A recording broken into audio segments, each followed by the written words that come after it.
Good day, sirs and ma'ams and others. I've got Luppolo or Luppolo or whatever. This is an Italian word, so it's probably Luppolo from Oxbow, which is their Pilsner. They call this an Italian style Pilsner because, I don't know, 10 years or so ago, Italian craft breweries started doing these dry hop Pilsners. I guess are popular in Italy. Only a couple of them have made it over to America, and that's what this beer is influenced by. It's a dry hop Pilsner with only the finest European malts and hops. So I assume it's all noble hops, Czech, Zotz, Hallertau, Pearl, Harrisbrucker, all those ones that are really, really similar. And this is also the first batch of cans that Oxbow has ever done of any beer, Luppolo or whatever. I don't know if they have a canning line. I have a feeling that they are using a mobile canning unit. But this one was canned 8 days ago, looks like. And I've had this a couple times on draft, liked it quite a bit, expecting a lot out of the cans, and I especially am excited to drink a nice Pilsner on this steamy, humid summer day.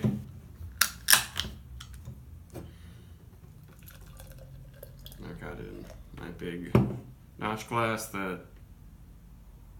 is only slightly dirty on the bottom. See if I can fix that.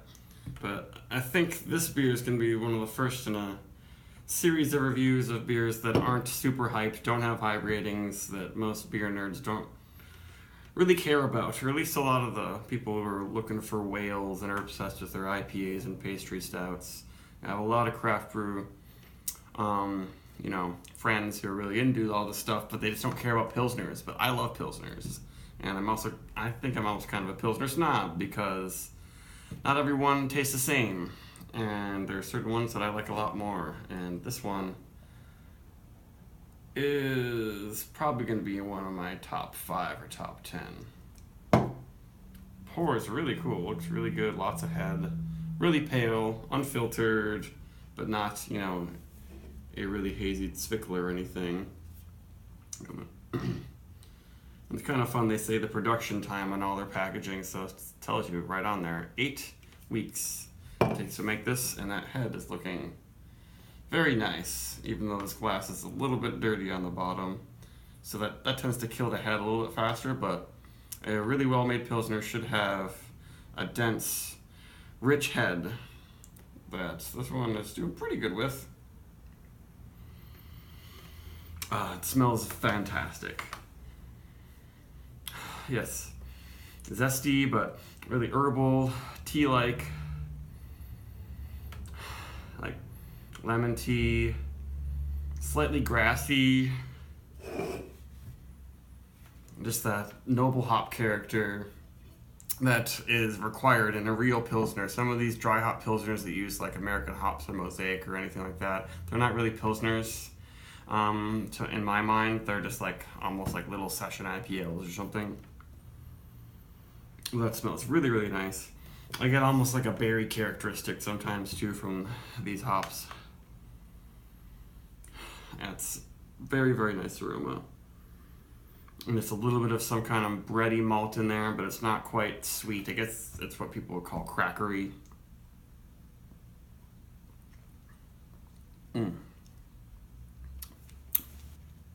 Superbly refreshing. A little bit spicy. And a little bit herbal. But kind of soft. That's a lot of the best Pilsners also have. Is they have a feeling on the tongue that isn't just watery and spicy.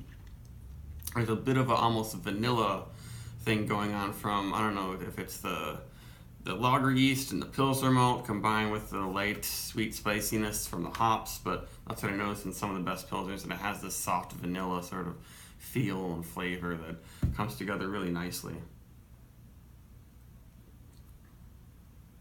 Yeah, light-bodied, but the feel on the tongue is not like you're drinking soda or something like that. Even though this one is not, it's not naturally carbonated. Some breweries are starting to do that, and that results in often at times a nicer mouthfeel. But this still has a really nice mouthfeel for being force carved. And we have some nice lacing and rocky head happening. If it weren't so humid in this room, this glass were a little bit cleaner, the head would probably look even better. This 4-pack is going to be drank very, very quickly. Very, very fine Pilsner. There's absolutely nothing wrong with this one. I guess I would think it's a little bit more like a German Pilsner. It's more like a dry hop German Pilsner if you're like kind of comparing German with Czech, because Czech ones tend to be a little less hoppy, a little lower alcohol, sometimes a little bit darker. But this one, I don't think they did any of the decoction process, which a lot of lager brewers do, where you take out a little bit of the mash and you boil it to caramelize the wort, get a little bit darker, and throw it back in there to give you a little bit more malt flavor. I kind of doubt they do it with this beer because it looks super, super pale. So it's really just showcasing the hops and the fine, clean lager yeast. Like I'm getting a teeny bit of a minerally quality, but not so much sulfur. I'm not getting any appley qualities that I sometimes get from, you know, beers that are a little bit too malty and they didn't really control the lager yeast that well. You can get a little bit of appley things, but this one doesn't have any of that. Super clean. Maybe a bit of some like dried pale fruits, like dried apricot or something in there a little bit, but not enough to be like an ale yeast fruitiness. Like there aren't any esters happening in here. But I'd give this 4.5 or plus. This is right now my favorite Pilsner. Maybe I'll just do a whole series of Pilsner reviews. Try to talk about how one can be different from the other, because so many people just were like, oh, they all taste the same because they're so subtle. But you can appreciate the differences and the subtleties of Pilsners. If you can appreciate the differences between IPAs that are brewed with the same hops and the same yeasts and everything, then you could probably do the same thing with Pilsners. That is phenomenal. Probably up there with like my beloved Schlenkerla smoked Helles lager. That's basically a Pilsner. They call it a Helles, that uses just the same yeast and equipment as all the other Schlenkerla smoky beers, you know, from Bamberg, Germany. And that one ends up having a little bit of a smokiness, and it really works actually in the Pilsner style really well. But I highly recommend trying this one. This one seems like it's on draft at a lot of the better beer bars in the Northeast, oftentimes for a little bit high of a price, because Oxbow is not a cheap brewery. I'm not sure how much this 4-pack costs. My friend Jill got it for me. But I would say it's definitely worth it. This is up there. This is like a world-class Pilsner. Try it if you can. Goodbye.